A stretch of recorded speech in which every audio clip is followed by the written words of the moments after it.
நமது வேலாயுதம் சேனல் நேயர்களுக்கு வணக்கம். இன்றைய செய்தியில்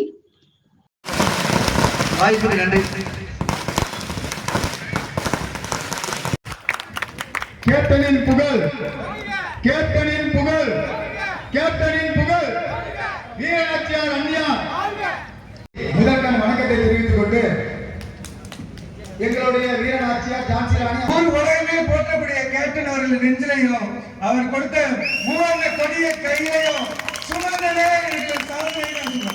ஒரு சில நடிகர்களை கலைஞர் அவர்கள் அணிகிறார்கள். ஆனால் இன்று உச்ச நட்சத்திரம் என்று சுற்றி ஆழ்வார் பிள்ளை நாயகர் கமலஹாசனாக இருக்கட்டும், இவர்களெல்லாம் இல்ல எனக்கு தெரிஞ்சு டோப்பான்னு கூப்பிட்டுருப்பாங்க, அது தெரியாம அப்பான்னு காதல விழுந்திருக்கும். அப்பாவா? அப்பான்னா என்னன்னு தெரியுமா? அப்பான்னா என்ன தெரியுமா? ஒரு குழந்தை வீட்டுல இருக்கிறவன் நல்லவனா இருக்கணும், நல்லா படிக்கணும், நல்லா வேலை செய்யணுங்கிறவன் தான் அப்பா. ஆனா நீ குடிக்கணும்னு நான் நினைக்கிற, சாராயத்தை குடிக்கணும்னு நான் நினைக்கிற. 48,000 கோடி வருமானம் வருஷம் பூரா வருது. என்ன வேற வழியில சிவான துப்பிதான் ஆகணும், துப்பு கட்ட ஆட்சியை பேசினா துப்பிதான் ஆகணும். தம்பி மைக்க போட்டு நாளைக்கு தட்டால் போட்டு கழிவு. இன்னைக்கு ஒரு ஆட்சி நடக்குதுன்னா அதுக்கு காரணம் டாஸ்மாக். 48,000 கோடி 1956 இது வந்துச்சு. திரு நேரு அவர்கள் பிரதமராக இருக்கும்போது கொண்டு வந்தாங்க, காங்கிரஸ் ஆட்சியில் இருக்கும்போது கொண்டு வந்தாங்க. அதுக்கப்புறம் 25 வருஷத்துக்கு ஒரு வாட்டி தொகுதி சீரமைப்பு வைக்கணும்னு சொன்னாங்க. இப்ப 30-40 வருஷம் ஆயிப்போச்சு, வைக்கவே இல்லை. இப்ப கொண்டு வந்தா ஐயோன்னு குத்து இருக்கா அப்படின்னு கத்துறீங்களே, குதிக்கிறீங்களே.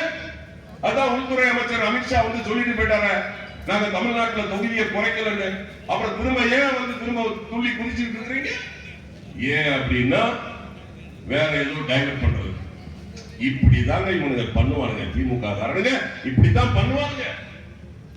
ஓடாத ட்ரெயின்ல தலை வச்சு படுப்பானுங்க, அது அடுத்த ட்ராக்ல தான் ட்ரெயின் போகுமா. ஓடுற ட்ரெயின்ல தலை வச்சு படுத்துக்கணும். கள்ளக்குடி கொண்ட கருணாநிதி அப்படிமா. கள்ளக்குடினா அந்த டால்மையாபுரத்துக்கு பேரை மாத்த சொல்லணும் அப்படின்னு சொல்லிட்டு கள்ளக்குடி அப்படின்னு சொல்லி பேரை மாத்துறதுக்கு ஒரு போராட்டம் பண்ணாங்க. அதுக்கப்புறம் இந்திய எதிர்ப்பு கொண்டு வருவாங்க, அதுக்கப்புறம் விடுதலை புலின்னு சொல்லி கொண்டு வருவாங்க. இதை வச்சுதான் இவன் அரசியல் பண்ணிட்டு இருக்கான். இப்ப என்ன கொண்டு வரான்? மும்மொழி கொள்கை. எங்களுக்கு பட்ஜெட்ல நிதி ஒதுக்கல, எங்களுக்கு 100 நாள் வேலை வாக்குல பணம் தரல. நான் கேட்கிறேன், உனக்கு ஒன்றும் செய்யல, உன்கிட்ட தான் 38 MP இருக்கான்ல, ராஜினாமா பண்ணு.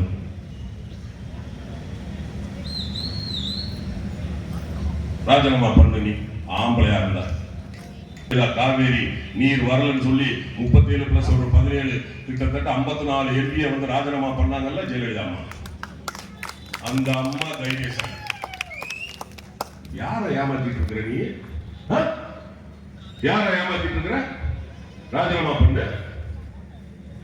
அப்ப ஏமாத்தி தான் இவங்க இப்ப பண்ற. இன்னைக்கு சொல்றாங்க பெரிய ஒரு ஏமாத்து வேலை பண்றாங்க ஐயா. இன்னைக்கு தீர்மானம் போடுறாங்க சட்டசபையில. என்ன தீர்மானம்? கச்சத்தீவை மீட்போம். இந்த கச்சத்தீவை தாரை வார்த்து கொடுத்தது யார்? இந்த கச்சத்தீவை தாரை வார்த்து கொடுத்தது யார்? இந்த கச்சத்தீவு எப்படி உருவாகியது? நீ தான் ஒப்பந்தத்தை போட்டு கொடுத்துட்டியா? அவங்கள்ட்ட நீங்க தான் ஒப்பந்தத்தை கொடுத்துட்டீங்களே, 1974 கொடுத்துட்டீங்களே. நம்ம அங்க விமான பயிற்சி எடுக்க முடியல. இலங்கை ராணுவம் அங்க வந்து விமான பயிற்சி எடுக்கிறாங்க, போர் பயிற்சி எடுக்கிறாங்களே.